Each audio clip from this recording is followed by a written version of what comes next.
Hi friends, പുതിയൊരു വീഡിയോയിലേക്ക് എല്ലാവർക്കും സ്വാഗതം. ഭരത് സൂര്യയുടെ ഫോണിലേക്ക് വിളിക്കുകയാണ്. ഭാനു എവിടെയാണുള്ളത് എന്നുള്ളത് മനസ്സിലായി. ജയേഷിൻ്റെ കസ്റ്റഡിയിൽ തന്നെയാണ്, ഇന്ന സ്ഥലത്താണ് അവരുള്ളത്. സൂര്യേട്ടൻ എത്രയും പെട്ടെന്ന് അവിടേക്ക് ചെന്നു, ഞങ്ങൾ അപ്പോഴത്തേക്കും അവിടേക്ക് എത്തിക്കോളാം എന്ന് പറഞ്ഞ് ഫോൺ വെക്കാൻ കേട്ടോ. അങ്ങനെ സൂര്യ പോകാൻ വേണ്ടി നിൽക്കുന്ന സമയത്ത് ഭാവന ചോദിക്കുകയാണ്, എന്തായി, എന്തെങ്കിലും വിവരം കിട്ടിയോ എന്ന് ചോദിക്കുമ്പോൾ ഭരത്താണ് വിളിച്ചത്. ഭാനു എവിടെയാണുള്ളത് എന്ന് മനസ്സിലായി, ഞാൻ അവിടേക്ക് പോവുകയാണെന്ന് പറയുമ്പോൾ ഞാൻ കൂടിയുണ്ട് സൂര്യ എന്ന് പറയുമ്പോൾ, നീ ഒന്നും വേണ്ട ഭാവന എന്ന് പറയുമ്പോൾ, അത് പറ്റില്ല, ഞാൻ കൂടിയുണ്ട്, നമുക്ക് സേതുവേട്ടനെ കൂടി വിളിച്ചാലോ എന്ന് ചോദിക്കുമ്പോൾ, അത് വേണ്ട ഭാവന, അതിനൊന്നും ഇപ്പോൾ സമയമില്ല എന്നും പറഞ്ഞ് ഭാവനയും സൂര്യയും കൂടി ഭാനു ഉള്ള ഭാഗത്തേക്ക് പോവാണ് കേട്ടോ. ഈ സമയം ജയേഷ് ഭാനുവിൻ്റെ അടുത്തേക്ക് എത്തിയിട്ടുണ്ടാവും. അപ്പോൾ ഭാനു അബോധാവസ്ഥയിലാണ്. എന്നിട്ട് ജയേഷും 3 ഗുണ്ടകളും കൂടി ചേർന്ന് ഭാനുവിൻ്റെ മുഖത്തേക്ക് കുറച്ച് വെള്ളം ഒഴിച്ചു കൊടുക്കുകയാണ് ജയേഷ്. അങ്ങനെ ഭാനു പെട്ടെന്ന് കണ്ണു തുറന്നു നോക്കുകയാണ് കേട്ടോ. എന്നിട്ട് പറയണേ, എന്നോടൊരു ദുഃഖവാർത്ത കൂടി പറയാനുണ്ട് എന്ന് പറയട്ടോ. നിന്റെ അമ്മയെ കാണാനില്ലത്രേ.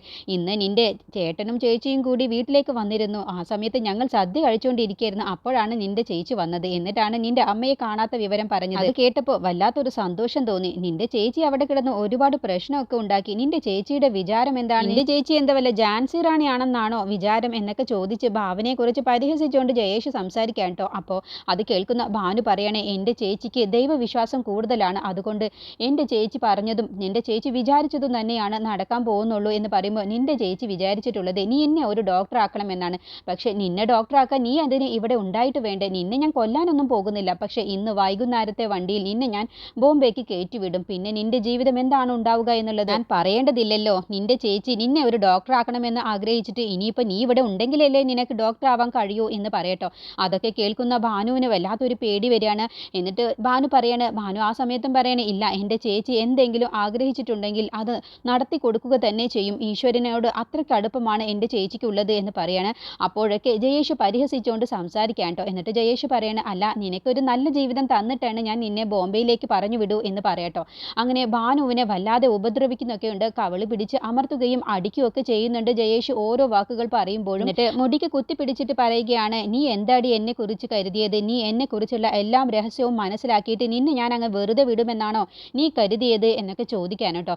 അങ്ങനെ ഭാനുവിനെ ഉപദ്രവിച്ചുകൊണ്ടിരിക്കുന്ന ആ സമയത്ത് തന്നെ സൂര്യ അവിടേക്ക് എത്താണ്. സൂര്യയും ഭാവനയും അങ്ങനെ സൂര്യ അവിടെ നിൽക്കുന്ന ഒരു ഗുണ്ടയുടെ പുറത്തേക്ക് ഒരു ചവിട്ട് അങ്ങ് വെച്ചു കൊടുക്കാൻ കേട്ടോ. അതോടുകൂടി ആ ഗുണ്ടയും മറ്റൊരു ഗുണ്ടയും കൂടി തലയടിച്ചങ്ങ് നിലത്തേക്ക് വീഴാണ്. അപ്പോൾ പെട്ടെന്ന് തന്നെ ജയേഷ് അങ്ങ് അന്തം വിടുകയാണ് കേട്ടോ. അപ്പോൾ ജയേഷ് ഭാനുവിനോട് പറഞ്ഞിട്ടുണ്ട്, നീ ഇവിടെ നിന്നും രക്ഷപ്പെടണമെങ്കിൽ ഇനി ഈശ്വരൻ തന്നെ നേരിട്ട് വരണം, അല്ലാതെ നീ ഇവിടെ നിന്നും ഒരിക്കലും രക്ഷപ്പെടാൻ പോകുന്നില്ല. ഈ ജയേഷിൻ്റെ കയ്യിൽ നിന്നും നീ ഒരിക്കലും രക്ഷപ്പെടില്ല. ഇനി മുതൽ നിന്റെ ജീവിതം ബോംബെയിലാണ് എന്നൊക്കെ പറഞ്ഞ ആ വാക്കുകൾ പറയുമ്പോഴത്തേക്കും അവിടേക്ക് രക്ഷകനായി സൂര്യ എത്തുകയാണ്. അങ്ങനെ സൂര്യ ഗുണ്ടകൾക്ക് കണക്കിന് കൊടുക്കാൻ കേട്ടോ. അങ്ങനെ ജയേഷിനും കണക്കിന് കിട്ടുകയാണ്. അപ്പോഴത്തേക്കും ഭാവന ചെന്ന് ഭാനുവിൻ്റെ കെട്ട് അയച്ചു കൊടുക്കുകയാണ്, കയ്യിലെ കെട്ടൊക്കെ അഴിച്ചു കൊടുക്കാൻ കേട്ടോ. എന്നിട്ട് സൂര്യ നന്നായിട്ട് തന്നെ ഗുണ്ടകളെ അടിച്ചൊരു പരുവമാക്കുകയാണ്. അങ്ങനെ തിരിച്ചും സൂര്യയെ ജയേഷ് അടിക്കുന്നുണ്ട്, ഗുണ്ടകളും അടിക്കുന്നുണ്ട്. അതെല്ലാം തരണം ചെയ്തുകൊണ്ട് സൂര്യ അവർക്കിട്ട് നന്നായിട്ട് തന്നെ പൊട്ടിക്കാൻ കേട്ടോ. ഭാനുവിനോട് ഭാവനയും സൂര്യയും ചോദിക്കുകയാണ്, മോളെ നിനക്ക് കുഴപ്പമൊന്നുമില്ലല്ലോ എന്ന് ചോദിക്കുമ്പോൾ, ഇല്ല ചേച്ചി, എനിക്കൊരു പ്രശ്നവുമില്ല എന്ന് പറഞ്ഞ് അവർ 3 പേരും കൂടി പോവാൻ വേണ്ടി നിൽക്കുന്ന ആ സമയത്തേക്കും സൂര്യയെ ബാക്കിലൂടെ ചെന്ന് ഒരാൾ ഒരു വടിയെടുത്ത് പുറത്തേക്ക് അടിക്കുകയാണ്.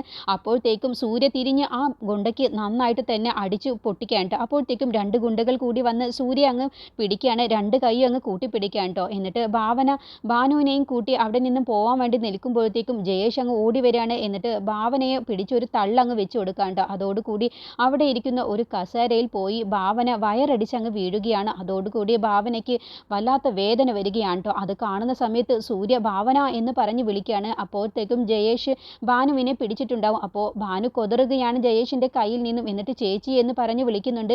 അങ്ങനെ ജയേഷിനെ തള്ളി മാറ്റുകയാണ് ഭാനു. എന്നിട്ട് ഭാവനയുടെ അടുത്തേക്ക് അങ്ങ് ചെല്ലുകയാണ് കേട്ടോ. അപ്പോഴത്തേക്കും അവിടേക്ക് ഭരത് പോലീസുകാരും എത്താണ്. എന്നിട്ട് ഗുണ്ടകളെയൊക്കെ അടിച്ചൊരു പരുവമാക്കുകയാണ് കേട്ടോ. അങ്ങനെ ഭാവന അവിടെ വീണ് കിടക്കുന്നത് കാണുമ്പോൾ അപ്പോഴത്തേക്കും സൂര്യ പോയിട്ട് ഭാവനയെ അങ്ങ് എടുക്കുകയാണ്. എന്നിട്ട് മടിയിലേക്ക് വെക്കുകയാണ്. ഭാവന എന്താണ് എന്നൊക്കെ ചോദിക്കുമ്പോൾ ഭാവന വേദന കൊണ്ട് ഇങ്ങനെ പൊളയുകയാണ്. അപ്പോൾ ഭരത് ചേച്ചി എന്ന് പറഞ്ഞ് ഓടി വരികയാണ്. അപ്പോൾ സൂര്യ പറയണേ, ഞങ്ങൾ ഭാവനയും കൂട്ടി ഹോസ്പിറ്റലിലേക്ക് പോയിക്കോളാം ഭരത്, നീ ഇവരെ വെറുതെ വിടരുത് എന്ന് പറയട്ടോ. അങ്ങനെ ജയേഷിൻ്റെ അടുത്തേക്കും ഗുണ്ടകളുടെ അടുത്തേക്കും പോലീസുകാർ ചെന്ന് ഭരത്തൊക്കെ ചെന്ന് നന്നായിട്ട് തന്നെ അടിക്കുകയാണ്.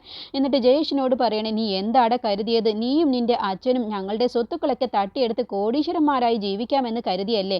എന്നാൽ നിങ്ങൾക്ക് തെറ്റിയടാ. നീ ഇനി എങ്ങനെയാണ് ഒരു ഡോക്ടർ ആവുക എന്നുള്ളത് ഞാനൊന്ന് കാണട്ടെ എന്നും പറഞ്ഞ് ജയേഷിനെ നന്നായിട്ട് തന്നെ ഭരത് അടിച്ച് ഒരു പരുവമാക്കുക കേട്ടോ. എന്നിട്ട് ജയേഷ് അങ്ങ് തളർന്നു പോവുകയാണ്. എന്നിട്ട് ജയേഷിനെയും കൂട്ടി പോലീസുകാരും ഗുണ്ടകളെയൊക്കെ കൂട്ടി നേരെ പോലീസ് സ്റ്റേഷനിലേക്ക് ഭരത്തും പോലീസുകാരും കൂടി പോവാണ് കേട്ടോ.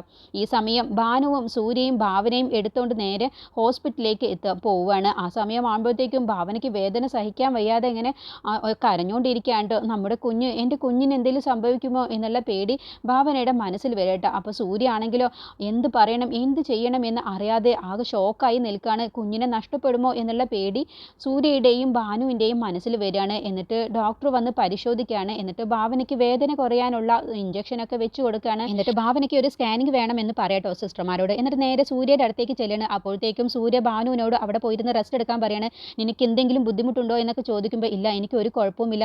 ഭാവനേച്ചിയുടെ കാര്യം ആലോചിച്ച് എനിക്ക് വല്ലാത്തൊരു പേടി തോന്നുന്നു. കുഞ്ഞിന് എന്തെങ്കിലും സംഭവിക്കുമ്പോൾ എനിക്ക് എന്തോ വല്ലാതൊരു പേടിയാവുന്നു എന്നൊക്കെ പറയുമ്പോൾ സൂര്യ ധൈര്യം കൊടുക്കുകയാണ്. ഒരു കുഴപ്പവും വരില്ല, ഈശ്വരൻ ഭാവനയെ ഒരിക്കലും കൈവിടില്ല എന്ന് പറയട്ടെ. അപ്പോഴത്തേക്കും ഡോക്ടർ വന്ന് സൂര്യയോട് പറയാണ്, ഭാവനയ്ക്ക് വല്ലാത്തൊരു വീഴ്ചയാണല്ലോ വീണിട്ടുള്ളത്, എന്താണ് ഉണ്ടായത് എന്ന് ചോദിക്കുമ്പോൾ സൂര്യ കാര്യങ്ങളൊന്നും പറയാതെ അത് പിന്നെ ഒരാളെ പിടിച്ചു മാറ്റുന്ന സമയത്ത് അയാൾ വന്ന് ഭാവനയെ അങ്ങ് പിടിച്ചു തള്ളിയതാണ്, അതോടുകൂടി ഭാവന നിലത്തേക്ക് വീണതാണ് എന്ന് അങ്ങ് സൂര്യ പറയട്ടോ.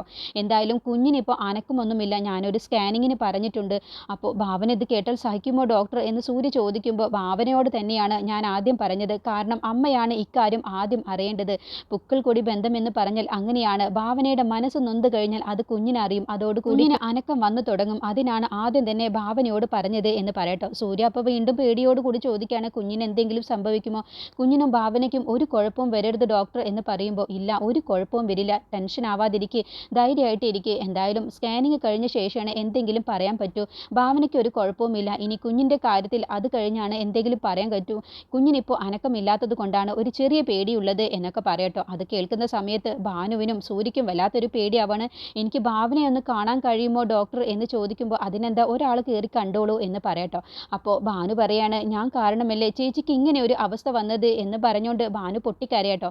അപ്പോൾ ഭാനുവിനെ സൂര്യ സമാധാനപ്പെടുത്താണ്, ഭാവനയ്ക്കും കുഞ്ഞിനും ഒരു കുഴപ്പവും വരില്ല, അവരെ രണ്ടുപേരെയും ഈശ്വരൻ കാത്തോളും. ഭാവന അത്രമാത്രം അധികം കഷ്ടപ്പാടും ത്യാഗങ്ങളും പ്രയാസങ്ങളും അനുഭവിച്ചതാണ്, അതുകൊണ്ട് ഒരിക്കലും ഈശ്വരൻ ഭാവനയെ കൈവിടില്ല എന്ന് പറഞ്ഞുകൊണ്ട് സൂര്യ ഭാനുവിനെ ആശ്വസിപ്പിച്ച ശേഷം ഭാവനയുടെ അടുത്തേക്ക് ചെല്ലുകയാണ്.